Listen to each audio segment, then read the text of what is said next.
আমরা আসলে রাজনৈতিক টানাপোড়েনের মধ্যে একটা অশনি সংকেত কিন্তু দেখতে পাচ্ছি। কি করে যেন মনে হচ্ছে যে নারী যতটুকু এগিয়েছিল সেই এগিয়ে যাওয়াটা শুধু থমকে যাবে না, হোঁচট খেয়ে না যায়।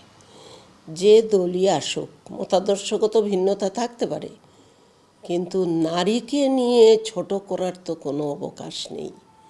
নারীও তো মানুষ, তারও অধিকার আছে। আমি যদি ইসলাম ধর্মীয় ইসলামপন্থী দলগুলোর কথাও বলি, তারা যদি সব কিছুকে মানলেন, কিন্তু বিদায় হচ্ছে রসুলুল্লাহ সাল্লাল্লাহু আলাইহি ইসলামের একটা বাণী আছে, মনে রেখো তোমাদের উপরে, তোমাদের স্ত্রীদের উপরে তোমাদের যেরকম অধিকার আছে তাদেরও তোমাদের উপরে একই রকম অধিকার আছে। এইটাই তো মানবাধিকারের স্বীকৃতি। সেই জায়গার থেকে যদি রাজনৈতিক টানাপোড়েনের কারণে কোনো দল মতাদর্শগত কারণে সরে যায়, তাহলে সেটা তো গ্রহণযোগ্য হবে না। এই দেশে তো নারীকে পিছিয়ে রাখলে পুরো দেশটাই পিছিয়ে যাবে।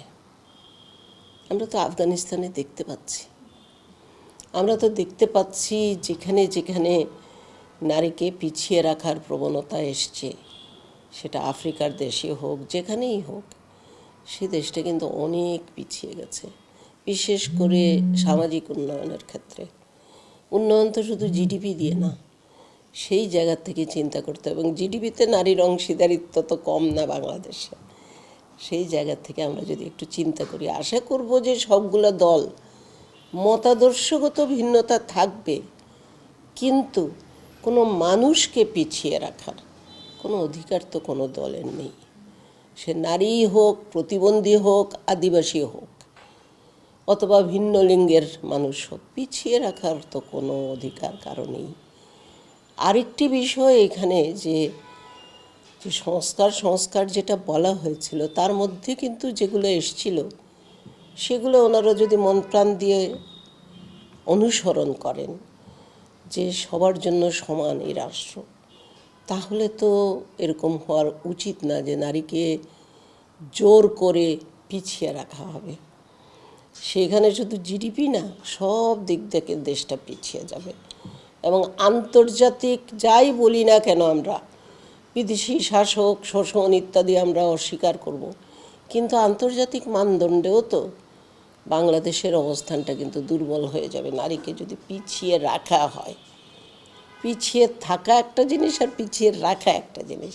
সেই পিছিয়ে থাকা জনগোষ্ঠীকে যদি আরও পিছিয়ে রাখা হয়, সেটা আমাদের ভাবমূর্তি খুব একটা উজ্জ্বল করবে না।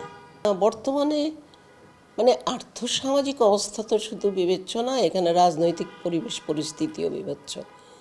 এবং রাজনৈতিক পরিবেশ পরিস্থিতির মধ্যে আমরা যে অন্তর্দ্বন্দ্ব একটা জিনিস, বিদ্বেষ একটা জিনিস, এই দুটো কিন্তু আমাদেরকে কলুষিত করছে আমাদের রাজনীতিকে। এবং যেটার কারণে নারী বিশেষ করে সবার আগে কিন্তু শিকার হয় সব ধরনের সহিংসতার। আমরা তো একেবারে পাবলিকলি আলাপ করেছি, যারা এবার নারী প্রতিদ্বন্দ্বী দাঁড়িয়েছেন, তাদের একটাই কথা, আমরা আমাদের মতো ক্যানভাসিং করব, যে দলের হয়েই করি না কেন, অথবা স্বতন্ত্রই করি না কেন।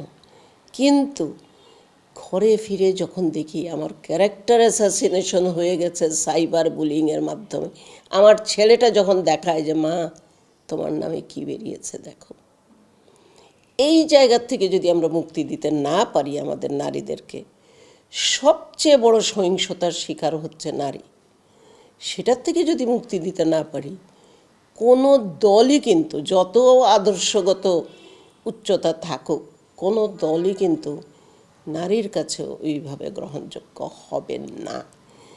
একটা কথা এখানে বলা দরকার, অন্তর্বর্তী সরকার আসার পরেও নারীর প্রতি সহিংসতা, শিশুর প্রতি সহিংসতা যেইভাবে বেড়েছে, এটা তো কোনো মানবিক সমাজের অংশ হতে পারে না। কোনো দল কি বুকে হাত দিয়ে বলবেন আমরা মানবিক না?